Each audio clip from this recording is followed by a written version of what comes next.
Have you ever done something you didn't want to do, but then during and afterwards, we're glad you did it? There is a way to enjoy that process by smiling and communicating well with those around you, who are also helping in your situation. This is what I experienced with my volunteer work at the Arkansas Food Bank.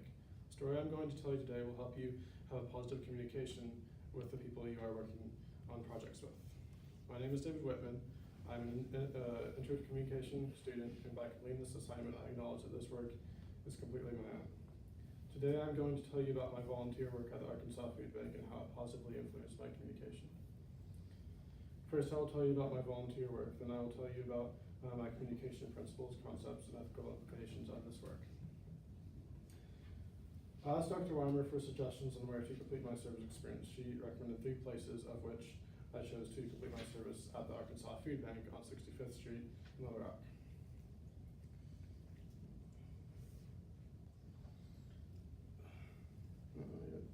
If you've ever volunteered at a nonprofit before, I'm sure you will find similarities in my experience.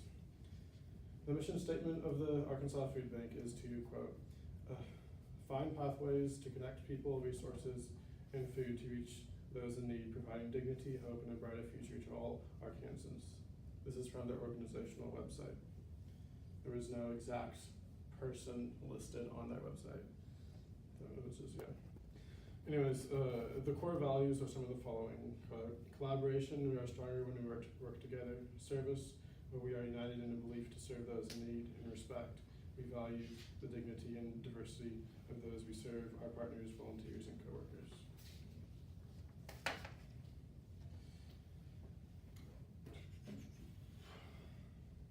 When I pulled up to the Arkansas Food Bank on Tuesday, I thought the place looked rather nice and new, like some buildings at Pulaski Tech.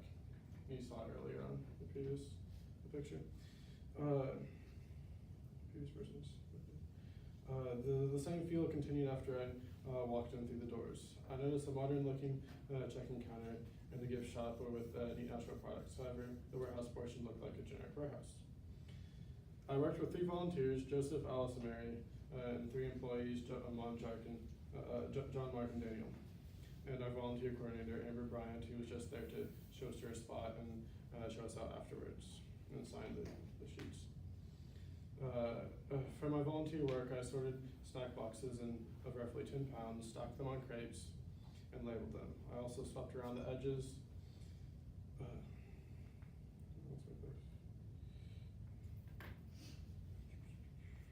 Of one side of the warehouse, and I had helped stack boxes of old papers onto crates. We unloaded boxes of food onto tables and labeled the sections. This helped us reach families in need by providing a variety of snacks to last a couple weeks to a month. Sweeping around the warehouse helped keep the area clean, which helped the people working in the warehouse stay better focused since people do a better job in a clean environment. We took about a 10-minute break afterwards. We unloaded boxes of food onto tables arranged to allow people to grab a label on food for a family.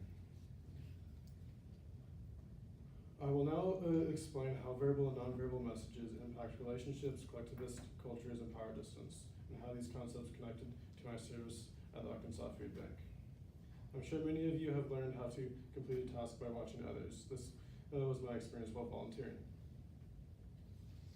The relevant communication principle is that, quote, messages reveal and impact the nature of the relationship between the communicators.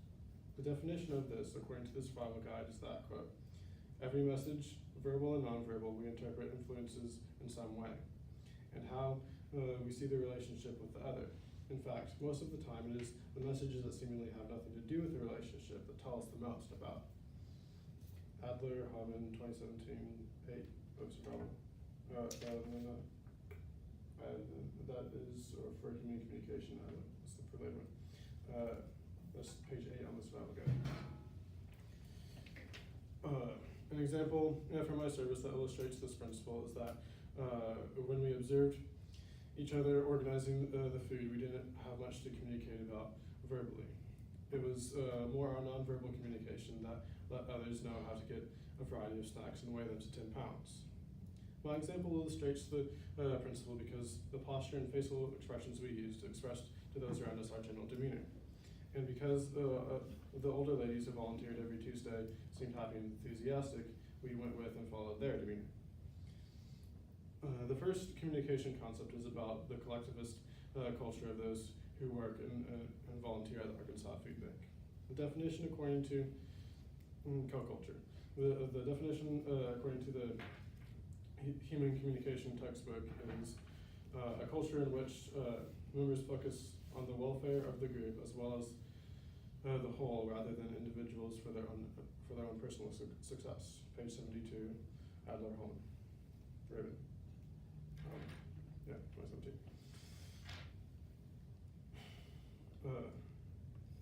The example from my service that illustrates this concept is the people there have a cheerful, uplifting attitude and are self-motivated to accomplish the shared load of labor. This supports a collectivist co-culture of having the mutual end goal to get all the snacks from a giant cardboard bins into 10-pound cardboard boxes and load them onto crates. And there were like little weighing machines on the tables, so we just stocked them on those tables. The second communication concept is power distance. The definition according to the Understanding Communication textbook is the degree to which people of a group are willing to accept a difference in power and status.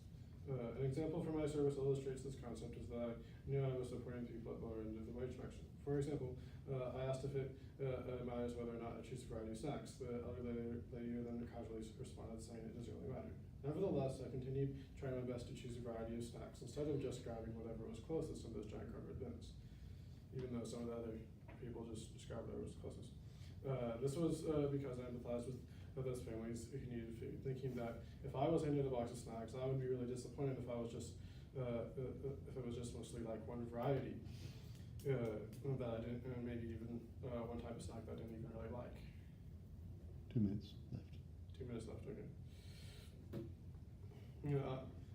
I would much rather get a box with different types of snacks that I could choose from throughout the week. My example illustrates the definition because it shows that while I may have a greater privilege than those families who are short on food, I'm able to accept that difference and show empathy by knowing what I would want if I were in their situation. Remember when you did something outside your comfort zone, but we're glad you did it because like something you don't normally do, but we're glad you did it because you expanded your perspective? This is an example of that. The definition according to Understanding Communication textbook is, quote, relatively stable. The relatively stable set of perceptions that each individual holds of him or herself, self-concept, page 37 of the Adler Holland book. I chose this concept based on my service experience because it expanded my perspective outside my current culture of campus and home life into a new co-culture which I haven't described for a long time, since Boy Scouts, in which I learned that helping others and being around those who are cheerful about this kind of work not only improve my mood and self-motivation, but also move me to be less selfish and more selfless. An ethical implication I could use to improve my community would be letter A under Caring with Grit, according to the survival guide, the definition being understanding and meeting the needs of people we interact with, specifically that we approach all that we do with a positive attitude, even if the situation may not necessarily warrant one. I chose this implication based on my service experience because the situation wasn't something one normally thinks of as a fun activity to do. Yet we still approach it with a positive attitude. Therefore, I felt happy about my volunteer work both during and afterwards. I can use this implication to improve my community. I can't finish? You're good. Yeah. All right. All right. So, one and done.